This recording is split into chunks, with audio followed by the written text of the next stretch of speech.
మాగంటి గోపీనాథ్ గారు శకటం ముగిసింది. యాక్చువల్లీ ఇలాంటి విషయం, ఇలాంటి సిచ్యువేషన్‌లో మనం చెప్పుకోవద్దు.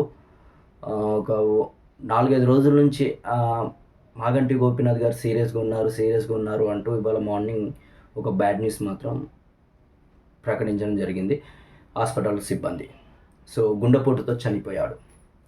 సో, అవును, చనిపోయాడు. మరి ఆయన పరిస్థితి ఏంటి? ఎందుకు చనిపోయాడు? ఎవరి వల్ల చనిపోయాడు?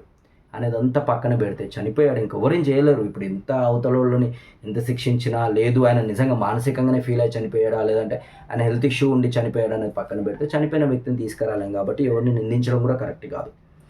సో, అది పక్కన పెడితే ఆయన సహచర ఎమ్మెల్యేలు కేటీఆర్ గారు అయితేంది, హరీష్ రావు గారు అయితేంది, ఎమ్మెల్సీ దాశరథి శ్రవణ్ గారు అయితేంది, చాలామంది ఎమ్మెల్యేలు, మన అంబర్పేట ఎమ్మెల్యే, చాలామంది ఎమ్మెల్యేలు కూడా శ్రీనివాస్ గౌడ్ గారు, మాజీ మంత్రివర్యులు తలసాని శ్రీనివాస్ యాదవ్, పద్మదేవేంద్ర గౌడ్, అలా చాలామంది కూడా ఎమ్మెల్యేలు వెళ్ళడం జరిగింది. ఎమ్మెల్యేలు వెళ్ళి ఆయనకు శ్రద్ధాంజలి ప్రకటించడం జరిగింది. దానితో పాటు మన కేటీఆర్ గారు, హరీష్ రావు గారు ఇద్దరూ కూడా ఆయన పాటను మోసారు. అంటే అలాంటి గొప్ప వ్యక్తిని మేము మిస్ అయ్యాము, కనీసం చివరి క్షణాన్నైనా ఆయన భౌతిక గాయాన్ని మనం మోద్దాము, ఆ ఫీల్ అంటే ఈయన చేసిన మంచితనానికి, మంచి పనులకు మనం ఏమంటారు వీడుకోలు ఈ రకంగా పలుకుదామని చెప్పారు చూసారా హరీష్ రావు గారు, కేటీఆర్ గారు.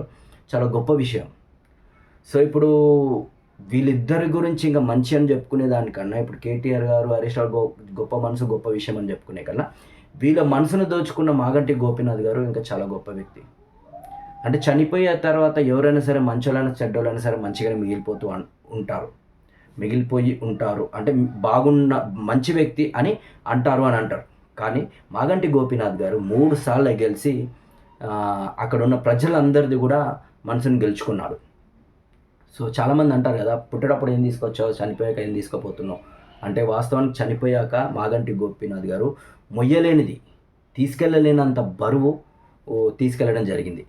ఒక మంచితనము, మంచి పేరు, నియోజకవర్గంలో ప్రజల ప్రేమ, సో పార్టీ అధినేత కేసీఆర్ గారి ప్రేమ, వీళ్ళందరిది మాగంటి గోపీనాథ్ గారు తీసుకుపోవడం చాలా గొప్ప విషయం. సో, అందరితో పోల్చుకుంటే మాగంటి గోపీనాథ్ గారు చాలా మంచోడు, మంచి వ్యక్తి. వాళ్ళ కుటుంబానికి మనం ఏది చెప్పినా ఇప్పుడు తీర్చలేని లోటు. మొత్తానికి మనం కూడా సంఘీభావం తెలుపుతూ మాగంటి గోపీనాథ్ గారు మళ్ళీ పుట్టాలి, అలాంటి వ్యక్తి మళ్ళీ రాజకీయంలోకి రావాలి అని మనం కోరుకుందాం. సో, దీనికి అందరూ కూడా ప్రగాఢ సానుభూతి తెలపడం ఎలా అంటే, ఇప్పుడు మిగతా పార్టీలు బై ఎలక్షన్లు వస్తే అదే ఫ్యామిలీకి టికెట్ ఇచ్చి అసలు ఇనామస్కే గెలిపించాలని నేను అనుకుంటున్నాను. మరి మిగతా పార్టీలు రాజకీయంగా ఆలోచిస్తే ఎవడేం చేయలేడు, కానీ వ్యక్తిగతంగా ఆలోచిస్తే మాత్రం ఏ పార్టీ కూడా అక్కడ నిలబడొద్దు, ఇనామస్గా వాళ్ళ ఫ్యామిలీని గెలిపించాలని నేను కోరుకుంటున్నాను. జై మాగంటి గోపీనాథ్ గారు, అమర్ రహే మాగంటి గోపీనాథ్ గారు.